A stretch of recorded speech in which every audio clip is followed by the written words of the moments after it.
Namun Ezana dengan keyakinan yang tenang namun kokoh, meminta Frumentius untuk kembali ke Syria dan bertemu Uskup Alexandria agar dapat ditahbiskan menjadi uskup resmi bagi Aksum.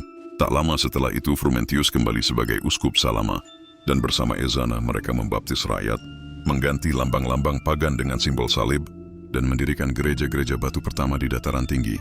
Mata uang pun diubah, dari simbol bulan dan matahari menjadi salib, menandakan peralihan dari zaman kegelapan menuju zaman terang.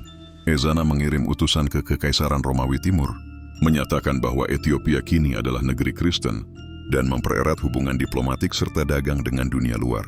Ia menjadi simbol bahwa Afrika bukan hanya benua kuno, tapi juga pelopor peradaban spiritual yang agung. Akhir hidup, raja dan orang suci. Di usia senjanya, Ezana tak lagi menaklukkan negeri-negeri dengan pedang, melainkan dengan pengetahuan dan iman. Ia mendirikan pusat-pusat pendidikan, memperluas penerjemahan kitab suci ke dalam bahasa Ge'ez, dan menjadikan Aksum mercusuar keimanan di benua hitam. Ia menyendiri lebih sering merenung di antara manuskrip dan doa, namun rakyatnya tetap melihatnya sebagai raja sejati, raja yang membimbing, bukan hanya negeri, tetapi jiwa mereka. Ketika akhirnya ia wafat, pada akhir abad keempat, seluruh negeri berkabung.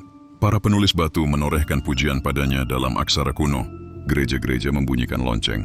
Anak-anak menyebut namanya dalam doa-doa pagi. Ia bukan hanya raja, tapi bapa iman, pemersatu tanah Habasyah, dan cahaya yang tak pernah padam di tengah badai zaman. Warisan Ezana, jejak dalam batu dan hati. Kini di kota kuno Aksum, masih berdiri pilar-pilar batu raksasa yang menjulang ke langit. Dan di antara reruntuhan itu, ukiran nama Ezana masih bisa terbaca. Raja yang memilih cinta di atas kekuasaan, iman di atas pedang. Ezana bukan hanya penguasa, tapi legenda hidup, dan dalam tiap salib yang terpahat di dinding gereja Ethiopia, namanya tetap hidup. Raja Ezana, pelindung negeri, penerang jiwa, bayang-bayang lama dan terang yang baru. Setelah pembaptisan dan penyebaran ajaran Kristen di seluruh negeri, Raja Ezana menyadari bahwa perubahan spiritual bukanlah proses yang instan.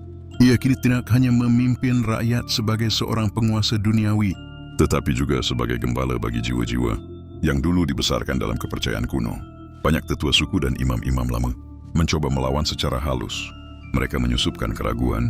Mereka mempertanyakan dewa-dewa yang telah disembah nenek moyang selama ribuan tahun. Tetapi Ezana, yang tak pernah bersikap kasar pada para penentangnya, memilih jalan yang lebih lembut. Ia mengundang mereka ke istana, dan memberi mereka ruang untuk bertanya, dan menjawab setiap keraguan mereka bukan dengan ancaman, tapi dengan kasih. Dengan sabar ia menunjukkan bahwa iman yang baru bukanlah penghapus warisan lama, melainkan penyempurna cinta ilahi yang